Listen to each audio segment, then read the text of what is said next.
Welcome to the next series, where in this part we're actually going to go through a couple of questions with Peter Escher, the Chief Market Analyst at Invast, in covering what to do and how to actually buy a stock. For example, how do you know if a company is profitable? What are the key metrics to look for? And what are some of the things that you need to know of what not to look for in a stock? How do you know which stocks are bad? Thanks, Peter, for joining me today. First question, what does someone have to do, and what are the key metrics someone needs to look for when looking for a stock? Yeah, thanks Ashley. Look, all stock investments should be based on earnings. Earnings are very fundamental. Every time you go out there and you buy an asset, you're really looking at the income that that asset generates for you.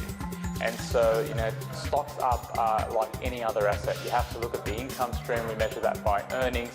We measure that by dividends. That really is the first stock. And then you go around and you have a look at financial health, you have a look at cash flow, but it all comes down to the amount of money the business is bringing in and what that means for you as the net investor. Now, how do we know if a company is profitable? What does someone have to look for? What are the price to earnings ratio? What are those metrics that they need to know about to know if a company is actually profitable or not? Well, look, investing for the long term is always more desirable. Many investments, particularly in stocks, need some time to play out. And so long term, being in there for the long term, you're not necessarily looking at short term earnings. You're looking at long term earnings, the ability to grow earnings into the future. That's very important. If you have a look at BHP Billiton, for example, it's been around for more than 100 years.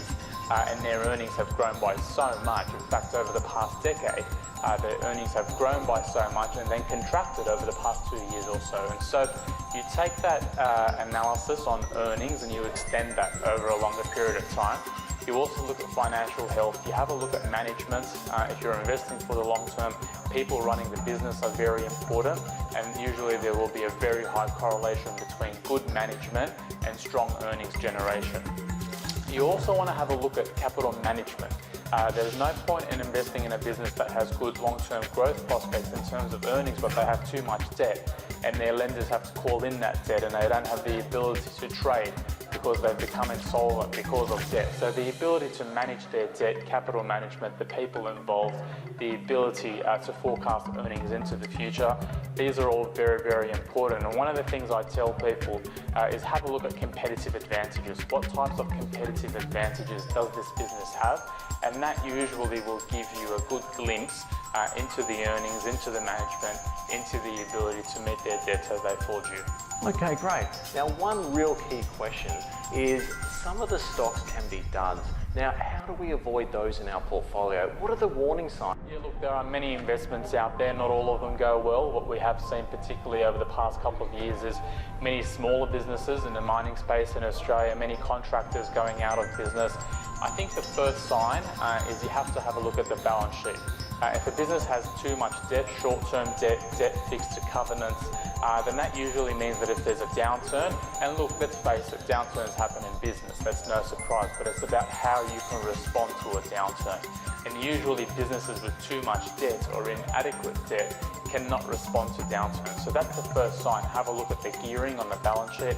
Have a look at the types of customer relationships they have. Can they withstand difficult periods? Have a look at earnings composition, reliability.